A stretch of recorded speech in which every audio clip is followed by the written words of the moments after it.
सर्वे मंगल मांगले शिवे सर्वार्थ साधिके शरणे त्र्यंबके गौरी नारायणी नमस्तुते। जय माँ विजया सेन। आप सभी जानते हैं कि जो श्रावण का महीना होता है वो काफ़ी पवित्र महीना होता है। साथ ही साथ श्रावण के पूरे महीने भर शुभ मुहूर्त होता है। आप किसी भी समय पर श्रावण के महीने पे किसी भी धार्मिक कार्य को या शुभ कार्य को कर सकते हैं, जिसके लिए आप शुभ मुहूर्त की तलाश कर रहे हैं या इंतजार कर रहे थे कि हमें किसी प्रकार का कोई शुभ मुहूर्त प्राप्त हो जिससे हम अपना ये कार्य कर सकें। तो शुभ मुहूर्त पूरे महीने भर श्रावण के महीने में रहता है। आप कभी भी कोई भी शुभ कार्य अपने कर सकते हैं। तो आज हम आप सभी के लिए शिवालय के विषय में बताने वाले हैं कि शिवालय श्रावण के महीने में क्यों चैतन्य रहते हैं, क्यों जागृत रहते हैं, क्यों श्रावण के महीने में शिवालयों की शक्ति प्रबल हो जाती है और अधिक बढ़ जाती है। तो आज हम आप सभी को इसी विषय पर बताने वाले, साथ ही साथ कुछ आप सभी को उपाय भी देने वाले हैं। तो अगर आप सभी हमारे चैनल पर नए हैं तो आप सभी जय माँ विजया सेन चैनल को सब्सक्राइब कर लीजिए और ज़्यादा से ज़्यादा वीडियो को शेयर कर दीजिए और आप सभी वीडियो को लाइक भी कर दीजिए। तो अब हम आप सभी को शिवालय के विषय में बताते हैं। तो शिवालय इसलिए चैतन्य रहते हैं, इसलिए जागृत रहते हैं और इसीलिए शिवालयों की शक्ति अधिक बढ़ जाती है सावन के महीने में, क्योंकि जितने अत्यधिक पुराने शिवालय होते हैं, जैसे कि हजारों साल पुरानी होती है या 100-200 साल पुरानी होती है, तो ऐसे शिवालयों में अदृश्य शक्तियाँ, जिसे हम गुरु आत्माएं कह सकते हैं, अघोरी आत्माएं कह सकते हैं, दिव्य आत्माएं कह सकते हैं, जो सत्य गुणी आत्माएं होती हैं, सत्य की राह पर चलने वाली आत्माएं होती हैं, जो बाबा की सेवा में लीन रहती हैं। ऐसी आत्माएं श्रावण के महीने में ऐसे जो अत्यधिक पुराने शिवालय होते हैं, ऐसे शिवालयों में वो आत्माएं निरंतर 24 घंटे वास कर रही होती हैं, शिव नाम का जाप कर रही होती हैं, शिव जी के मंत्रों का जाप कर रही होती हैं। वो शिवालय में बैठकर वो आत्माएं, साथ ही साथ जो इस संसार के लोग होते हैं वो भी निरंतर बाबा भोलेनाथ की वहां पर जाकर भक्ति कर रहे होते हैं और वहां पर जाकर शिवलिंग का अभिषेक कर रहे होते हैं, बाबा के जयकारे लगा रहे होते हैं। तो इसी तरीके से जो सूक्ष्म जगत में रह रही आत्माएं होती है वो भी बाबा भोलेनाथ की वहां पर निरंतर सेवा कर रही होती है, निरंतर अभिषेक कर रही होती है, पूजन अर्चन कर रही होती है।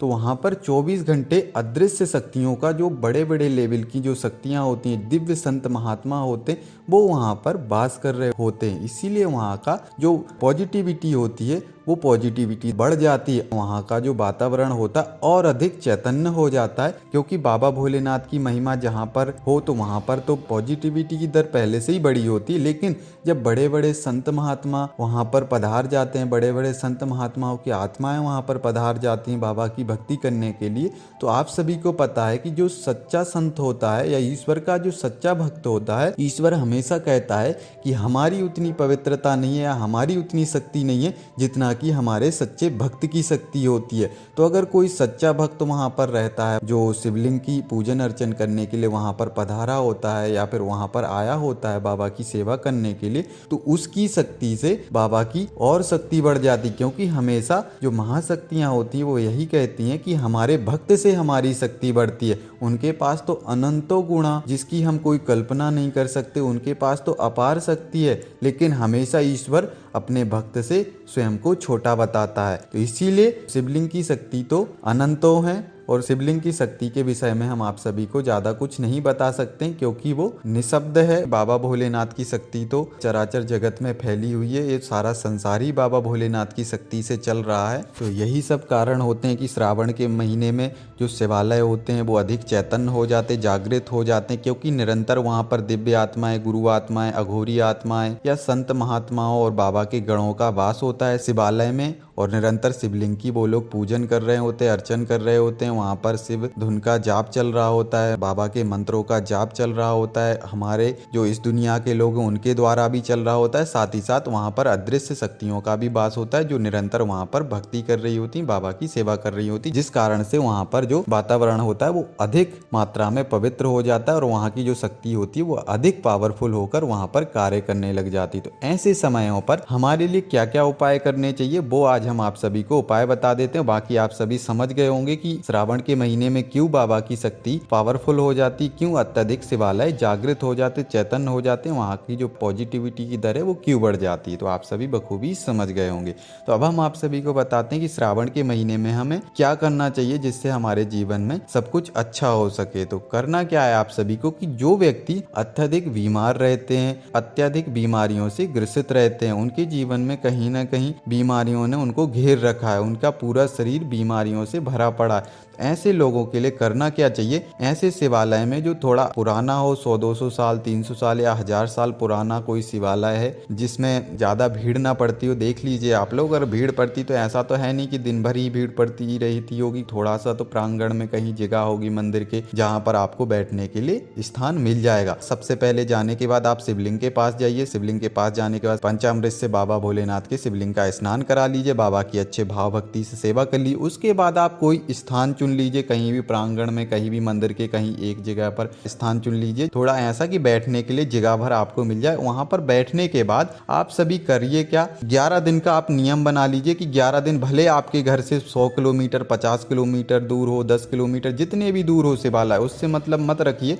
बस 11 दिन का एक नियम बना लीजिए कि आपका, अगर आप चाहते हैं कि आपकी बीमारियां जो भी आपके लिए पूरे शरीर में फैली हुई है, ग्रसित कर रखा है आपकी पूरे बॉडी को बीमारियों ने, तो उनसे अगर आप बचना चाहते, छुटकारा पाना चाहते, तो सिर्फ 11 दिन का आप नियम बना लीजिए। 11 दिन के अंदर अंदर 100% आपके लिए रिजल्ट अवश्य दिखेगा अगर आप सच्चे मन से उस शिवालय में बाबा की शिवलिंग के पास निरंतर नियम के साथ जाते हैं। और जो हम मंत्र बताने वाले, उस मंत्र का आपको 2 घंटे तक जाप करना है और बाबा भोलेनाथ से यही प्रार्थना करनी कि हे ईश्वर, हे परमात्मा, हे जगत के पिता, हम आपकी शरण में आए हुए हैं और आज आप हमारे सभी विकारों से, सभी पापों से, सभी दोषों से हमें बाहर निकालें और हमें क्षमा करें हमारी गलतियों, हमारे पापों के लिए और हमारे अपराधों से, जो भी आप लोगों के द्वारा हमें दंड मिल रहा है, हमारे पापों से जो भी आप लोग हमें दंड दे रहे हैं, जिस वजह से हमारे पूरे शरीर में जो भी विकार फैले हुए हैं, बीमारियां फैली हुई हैं, हम इन बीमारियों से बहुत ज्यादा ग्रसित हैं, तो आप हमें इनसे बाहर निकालें, कृपा करें हे परम पिता, हे जगत पिता, हे बाबा भोलेनाथ। ऐसी हम बारंबार आपसे विनती प्रार्थना करते हैं। हम आपकी शरण में हैं, हमें कोई भक्ति, कोई सेवा नहीं आती है सच्चे मन से, ना हमें विधि विधान के साथ आती, जो हमसे जिस तरीके से बन रहा है। तो हे नाथ, हम आपकी शरण में आए हैं,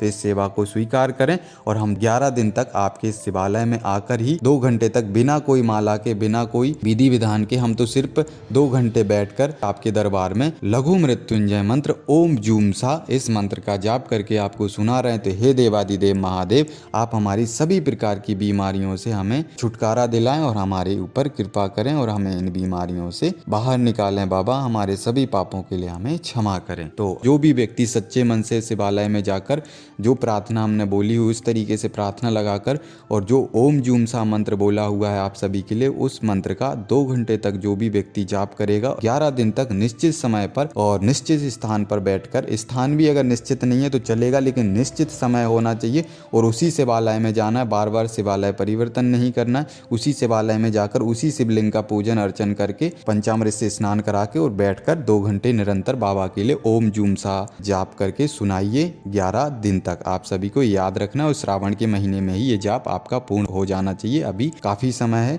श्रावण के महीने के लिए, तो आप सभी इस उपाय को करें, अवश्य आपके लिए परिवर्तन देखने को मिलेगा, अवश्य आपके जीवन में इंप्रूवमेंट होगा और बीमारियों से कहीं ना कहीं, छोटी मोटी बीमारी होगी तो वो 11 दिन के अंदर अंदर ठीक ही हो जाएगी, और अगर लाइलाज बीमारी तो उसके अंदर कहीं ना कहीं आपको इंप्रूवमेंट देखने को अवश्य मिलेगा। बीमारी किसी भी प्रकार की हो, किसी भी लेवल की, उससे मतलब नहीं है। बस आप लोग तो विश्वास रखिए बाबा भोलेनाथ के प्रति और जो जिस तरीके से हमने बोला होगा उस तरीके से करें, अवश्य आपको रिजल्ट मिलेगा। तो जब तक के लिए आप सभी को जय मां विजय सेन।